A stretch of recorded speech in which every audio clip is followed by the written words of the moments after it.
বলেন এই যে আমাদের নবাব সিরাজউদ্দৌলার নবম বংশধরের সঙ্গে দেখা হলো, তাকে এত কাছ থেকে পাচ্ছেন, অনুভূতি বলেন।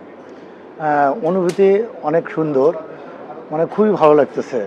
নবম বংশধর সিরাজউদ্দৌলা, ওনার সাথে দেখা করে হুট করে মানে দেখে আমার মানে খুব ভালো লাগলো।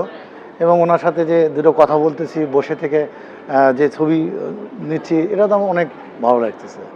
একটাই প্রশ্ন যে এখন বর্তমান বিলুপ্ত পথে তো আপনাদের নবাব সিরাজউদ্দৌলার যে ইতিহাস ঐতিহ্য, যে যে তার যে গৌরব, এটা তো ধীরে ধীরে কেমন যেন মুছে যেতেছে না, এটার ব্যাপারে আপনি একটু কিছু বলবেন? ইতিহাস ঐতিহ্য মুছে যাচ্ছে, এটা যেহেতু আমরা বাংলাদেশে অবস্থান করছি, বাংলাদেশ সরকারের দায়িত্ব আছে জিনিসগুলোকে এগিয়ে আসার জন্য। এবং যেগুলো বেসরকারি প্রতিষ্ঠান আছে, বাংলাদেশের শিল্প প্রতিষ্ঠান, তারাও এই উদ্যোগগুলো নিতে পারে। যেহেতু বিদেশে দেখা যায় যে সরকারের পাশাপাশি বেসরকারি সংস্থাগুলো এই প্রতিষ্ঠানগুলো সহযোগিতা করে সরকারকে, যে প্রত্নতাত্ত্বিক অধিদপ্তর এবং যেগুলো নবাবের স্থাপনা, পুরো বাংলাদেশে অনেক স্থাপনা আছে। তো বসুন্ধরা গ্রুপের যেহেতু পত্রিকাতে আমার একাধিক কাভারেজ এসেছে, তো সেই জিনিসটা যেহেতু বসুন্ধরার প্রতিষ্ঠানে এখন অবস্থান করছি, আশা করি বসুন্ধরা কর্তৃপক্ষ ওই বিষয়টাতে একটু দৃষ্টি আকর্ষণ করবেন।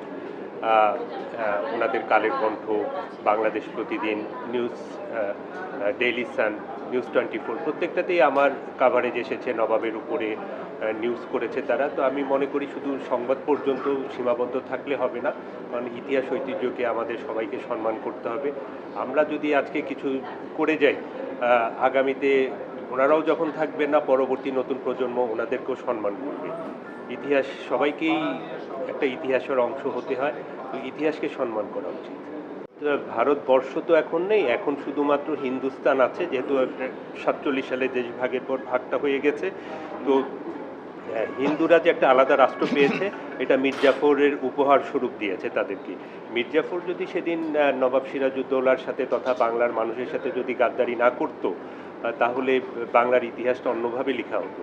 যেহেতু গাদ্দারি করেছে, তারা হিন্দুদেরকে সহযোগিতা করেছে, হিন্দুরা একটা রাষ্ট্র পেয়েছে, এবং উপহার স্বরূপ মীর জাফরের বংশধরকে ইন্ডিয়াতে বিভিন্ন গুরুত্বপূর্ণ দায়িত্বে দিয়েছে, এবং যারা অল্প শিক্ষিত তাদেরকে ভাতা দিচ্ছে ইন্ডিয়ার সরকার, এবং মীর জাফরের কবরও বিভিন্নভাবে রক্ষণাবেক্ষণ তারা করছে, এবং সিরাজউদ্দৌলার কবর এখনও অবহেলিত। যদিও ওয়েস্ট বেঙ্গলের যে মুখ্যমন্ত্রী মায়াকান্না করেন সিরাজউদ্দৌলার জন্য, সে মায়াকান্নাটা লোক দেখানো, সেটা ভোটের জন্য করেন। উনি প্রকৃত অর্থে, আমি যতটুকু ওখানকার মুসলিম যারা আছে তাদের সাথে কথা বলেছি, যে দিদি শুধু অভিনয় করেন, উনি সিরাজউদ্দৌলাকে মোটেও ভালোবাসেন না। যদি ভালোবাসতেন, উনি অবশ্যই সেটাকে রক্ষণাবেক্ষণ করতেন এবং সেটা অবহেলিত থাকতো না।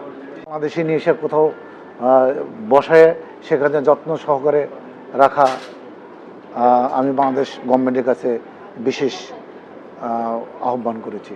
এই ব্যাপারে আপনার কাছে কি মত?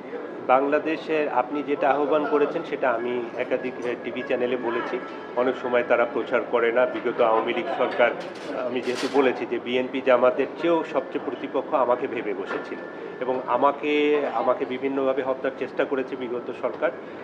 বাংলাদেশে যারা ছিল, যখন আমাকে পারেনি তখন আমার আব্বাকে অ্যাক্সিডেন্ট করেছে, এবং আমার আব্বা তাদের